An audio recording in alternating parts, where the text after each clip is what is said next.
দোকানে সে পুরনো তেলগুলো জমে থাকে আর সেই তেল দিয়েই বানিয়ে দেয় প্রতিদিনের চপ। আর সেগুলো চপ খেয়ে অনেকেরই অনেকভাবে শরীর খারাপও হয়। তবে আমরা কিন্তু চাইলেই বাড়িতে খুব সহজে এভাবে চপ বানিয়ে খেতে পারি। হয়তো দোকানের মতো অতটা পারফেক্ট হবে না, তবে খাওয়াটা কিন্তু অনেক হেলদি হবে। হ্যালো বন্ধুরা, আমি অর্পিতা, আমার চ্যানেল ড্রিম কিচেনে সবাইকে স্বাগত জানাই। আজকে আমি বানাচ্ছি আলুর চপ। বিকেলের নাস্তাতে যদি এরকম আলুর চপ দিয়ে মুড়ি থাকে, তাহলে তো আর কোনো কথাই রইল না। পেটটাও ভরা থাকে আর মনটাও ভরে যায়। আমি এখানে নিয়ে নিয়েছি 2 কাপ পরিমাণ বেসন, আর তার মধ্যে আমি একটুখানি দিয়ে দিয়েছি হলুদ, আর সাথে দিয়েছি লবণ। এবার আমি একটু একটু জল দিয়ে বেসনটাকে খুব ভালো করে ফেটিয়ে নিচ্ছি। বেসনটাকে যত ভালো করে ফেটিয়ে নেবেন, ততই কিন্তু চপগুলো খুব ফুলকো ফুলকো হয়। তাহলে বেসনটাকে খুব ভালো করে ফেটিয়ে নেওয়ার চেষ্টা করবেন। বেসনটা এখানে আমি খুব ভালো করে ফেটিয়ে নিয়েছি, আর এটা চপ ভাজার জন্য একদম পারফেক্ট হয়েছে। এবারে আলুটাকে রেডি করে নেওয়া যাক। এখানে আমি নিয়েছি পেঁয়াজ কুচো, আর সাথে আছে লঙ্কা কুচো। আর এখানে আমি কিছুটা পরিমাণ আলু সেদ্ধ করে নিয়েছি। এবারে আমি কড়াইটা বসিয়ে দিয়েছি, আর ওর মধ্যে আমি দিয়ে দিচ্ছি তেল। তেলটা দেওয়ার পর এর মধ্যে আমি দিয়ে দেব পেঁয়াজ লঙ্কা, সাথে আমি দিয়ে দেব হলুদ, আর একটুখানি দিয়ে দিচ্ছি লবণ। আমি এখানে বিট নুন দেব, যেহেতু আমি চপ ভাজবো তাই এখানে বিট নুনটাই কিন্তু বেশ ভালো লাগে। এবারে আমি পেঁয়াজ লঙ্কাগুলোকে খুব ভালো করে ভেজে নেব।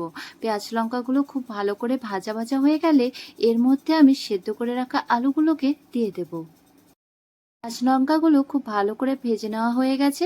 এবার আমি এর মধ্যে আলুগুলোকে দিয়ে ভালো করে ম্যাশ করে নিচ্ছি।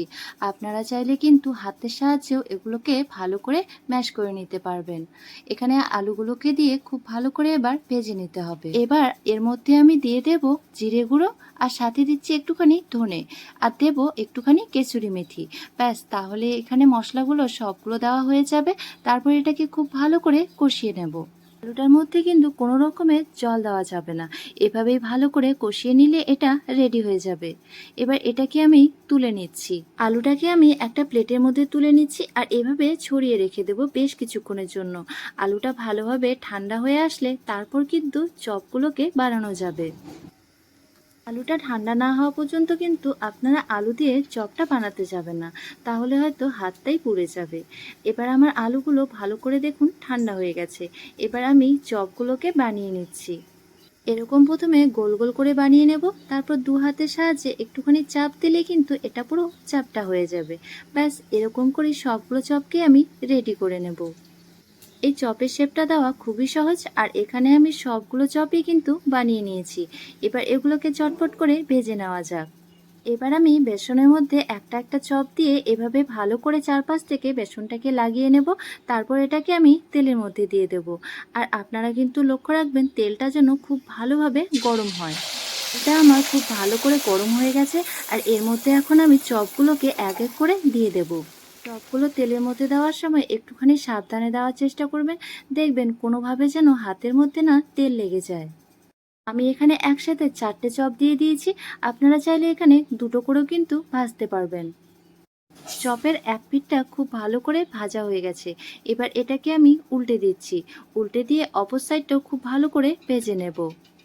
দোকানের মতো হয়তো বাড়িতে আপনারা কড়াই ভর্তি করে তেল দিতে পারবেন না, যে কারণে চপগুলো ভাজতে একটুখানি সময় লাগবে।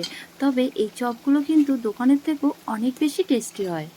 চপগুলো আমার দু পিঠ খুব ভালো করে ভাজা হয়ে গেছে। এবার আমি এক এক করে চপগুলোকে তুলে নিচ্ছি। একই রকমভাবেই আমি সবগুলো চপকেই ভেজে নিয়েছি, আর সবগুলোকে ভেজে নিয়ে একদম তুলে নিয়েছি। চপগুলো তো একদম ভাজা হয়ে গেছে। এবারে গরম গরম এগুলোকে মুড়ির সাথে পরিবেশন করুন। আজকের এই রেসিপিটি আপনাদের যদি ভালো লেগে থাকে, তাহলে ভিডিওটি লাইক করে শেয়ার করে দেবেন। আমার পেজটিতে নতুন হয়ে থাকলে পেজটি ফলো করে পাশে থাকবেন। দেখা হচ্ছে নেক্সট একটি ভিডিওতে।